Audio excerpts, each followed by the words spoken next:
Hi guys, നമുക്കൊന്നൊരു journal ചെയ്താലോ? അപ്പോൾ നമ്മൾ ആദ്യം തന്നെ മെമ്മോ പാഡിൽ നിന്ന് ഒരു ബട്ടർഫ്ലൈനെ കട്ട് ചെയ്തെടുത്തിട്ടുണ്ട്.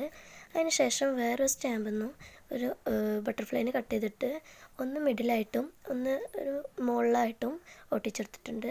നമ്മുടെ മെമ്മോ പാഡിൻ്റെ ബട്ടർഫ്ലൈ ഒട്ടിച്ചില്ലേ, അതിൻ്റെ ഒരു സൈഡ് ഭാഗവും അതിൻ്റെ മറ്റൊരു സൈഡ് ഭാഗവും എടുത്തിട്ടുണ്ട്.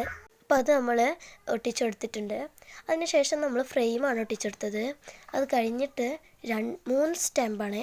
അതിൽ ആദ്യത്തെ സ്റ്റാമ്പാണ് ഞാൻ പിന്നീട് ഒട്ടിക്കാൻ പോണത്. അപ്പോൾ ഇപ്പോൾ നമ്മൾ ഒട്ടിച്ചിട്ടുള്ളത് ഡെയിലി വാഷ് സ്റ്റിക്കറാണ്. പിന്നീട് നമ്മൾ 3 സ്റ്റാമ്പാണല്ലോ ഒട്ടിച്ചത്. അതിൽ ഒരു കോട്ട് നമ്മൾ അടിയിലും, ഒരു സ്റ്റാമ്പ് ഈ ഒരു സൈഡിലും, പിന്നെ വേറൊരു കോട്ട് ഈ ഒരു സൈഡിലുമായിട്ടും, പിന്നെ വേറൊരു സ്റ്റാമ്പ് ഒട്ടിച്ചെടുത്തിട്ടുണ്ട്. അതിന് ശേഷം നമ്മുടെ ഒരു ഫ്രെയിമുണ്ട്. ആ ഒരു ഫ്രെയിമിൽ കുറച്ച് എഴുതി കൊടുത്തു. ബാക്കിയുള്ള നല്ല സ്പേസ് ഉള്ള സ്ഥലത്തൊക്കെ എഴുതി കൊടുത്തിട്ടുണ്ട്. അപ്പോൾ ഇഷ്ടപ്പെട്ടെങ്കിൽ ലൈക്ക് ചെയ്യുക, ഷെയർ ചെയ്യുക, സബ്സ്ക്രൈബ് ചെയ്യുക. അടുത്ത വീഡിയോയിലോട്ടും കാണാം. ബൈ.